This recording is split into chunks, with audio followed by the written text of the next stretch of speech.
ഈ channel subscribe ചെയ്ത് bell button click ചെയ്യൂ. മലയാള സിനിമയിലെ ചൂടൻ വാർത്തകൾ നിങ്ങൾക്ക് നോട്ടിഫിക്കേഷനായി ലഭിക്കും.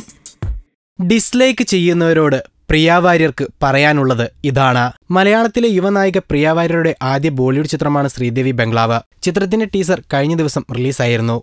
മണിക്കൂറുകൾക്കകം വൈറലായ ടീസറിന് യൂട്യൂബിൽ ലൈക്കുകളേക്കാൾ കൂടുതൽ ഡിസ്ലൈക്കുകളാണ് ലഭിച്ചത്. ട്രെയിലറിനെയും പ്രിയയും പരിഹസിച്ച് നിരവധി ട്രോളുകളും പ്രത്യക്ഷപ്പെട്ടു. ടീസറിൽ ഗ്ലാമർ ലുക്കിലും സിഗരറ്റ് വലിച്ചുമൊക്കെ പ്രിയ പ്രത്യക്ഷപ്പെടുന്നുണ്ട്. ഈ സാഹചര്യത്തിലാണ് ടീസർ കാണണമെന്നും പ്രോത്സാഹിപ്പിക്കണമെന്നുമാണ് പ്രിയ പ്രേക്ഷകരോട് പറയുന്നത്.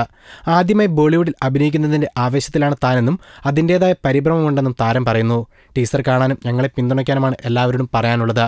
എനിക്ക് വേണ്ടി പ്രാർത്ഥിക്കുക. ലേഡി സൂപ്പർ സ്റ്റാറായ ഒരു കഥാപാത്രത്തെയാണ് ചിത്രത്തിൽ ഞാൻ അവതരിപ്പിക്കുന്നത്. ദേശീയ അവാർഡ് വിജയിയാണ് അവർ. സ്ത്രീ കഥാപാത്രത്തിന് പ്രാധാന്യമുള്ള സിനിമയാണിത്. ശക്തമായ തിരക്കഥയാണ്. അതിനാലാണ് ഞാൻ ഈ സിനിമ തിരഞ്ഞെടുത്തത്. നടിയുടെ കഥാപാത്രത്തെ ചുറ്റിപ്പറ്റിയാണ് സിനിമ വികസിക്കുന്നത്, പ്രിയ പറഞ്ഞു. കൂടുതൽ ഗോസിപ്പുകൾക്കായി ഈ ചാനൽ സബ്സ്ക്രൈബ് ചെയ്യൂ. ഗോസിപ്പ് ബസാർ.